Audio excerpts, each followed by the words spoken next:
بسم اللہ الرحمن الرحیم۔ دجال کے نکلنے کی کون کون سی نشانی 2024 تک پوری ہو جائے گی؟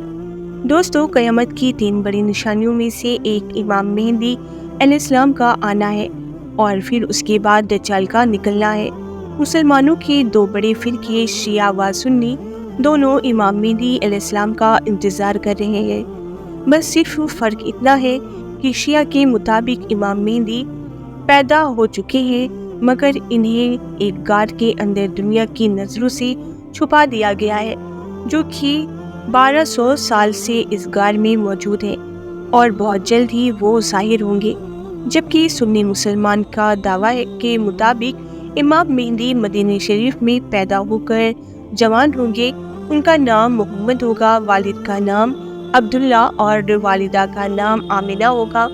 امام مہدی علیہ السلام کا ذکر قرآن میں تو نہیں ملتا، لیکن حدیث کی کتابوں میں امام مہدی علیہ السلام کا ذکر بہت زیادہ ملتا ہے۔ حضور صلی اللہ تعالیٰ علیہ وسلم نے فرمایا کہ قیامت اس وقت تک قائم نہیں ہو سکتی جب تک میرے اہل بیت میں سے ایک شخص کی حکومت پوری دنیا پر نہ قائم ہو جائے۔ امام مہدی علیہ السلام 40 سال کی عمر میں سفید کپڑے پہنے لوگوں کے سامنے پہلی بار ظاہر ہوں گے اور آپ کے پاس نشانی کے طور پر حضور صلی اللہ تعالیٰ علیہ وسلم کا کرتا مبارک اور تلوار ہوگی۔ حدیث کے مطابق امام مہدی علیہ السلام اس وقت ظاہر ہوں گے جب مکہ میں مسلمان کے بیچ ایک بہت بڑا جھگڑا ہونے والا ہوگا، جس کی تفصیل کچھ اس طرح ہے کہ حج کے دنوں میں ایک سعودی بادشاہ اچانک قتل ہو جائے گا، کہ جس کو لے کر جھگڑا اتنا بڑھے گا کہ مسلمان آپس میں ہی لڑنے لگیں گے اور مکہ کے باہر ایک جگہ پر بہت زیادہ لڑائی جھگڑا ہو رہا ہوگا۔ تو اسی وقت کچھ نیک مسلمان حضرت مہدی علیہ السلام کو کعبہ کے پاس ایک ستون میں ٹیک لگائے دعائیں مانگتا دیکھیں گے۔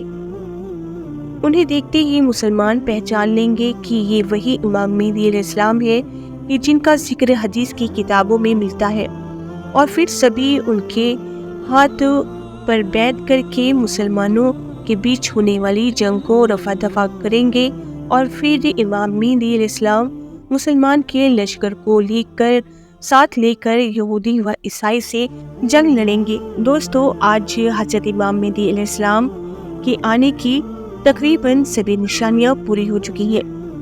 اگر آپ آج سے صرف 10 سال پیچھے جائیں اور وقت کا جائزہ لے تو امام مہدی علیہ السلام کے آنے کی جتنی نشانیاں ان 10 سالوں میں پوری ہوئی ہے، اس سے پہلے کبھی بھی اتنی نشانیاں پوری ہوتی نظر نہیں آئی۔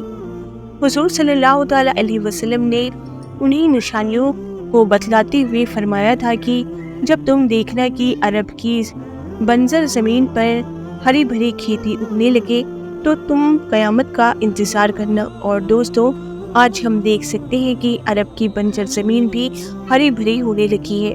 یہاں تک کہ کچھ خبروں کے مطابق عرب کی زمینوں پر اتنا غلہ پیدا ہوتا ہے کہ اسے ایکسپورٹ کر کے دوسرے ملکوں میں بھی بھیجا جاتا ہے۔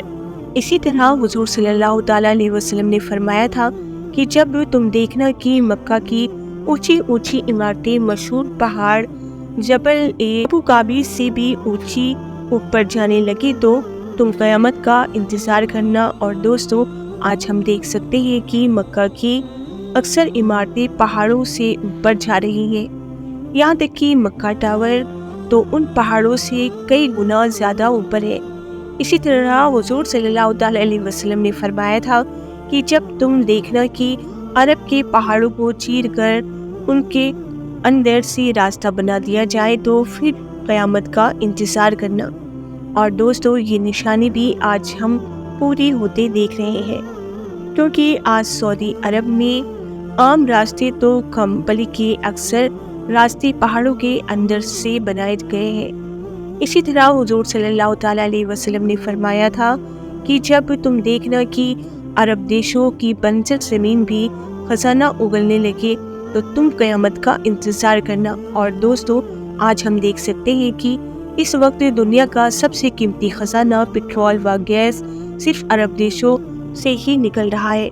پٹرول آج ایسی ضرورت ہے کہ جس کے بغیر دنیا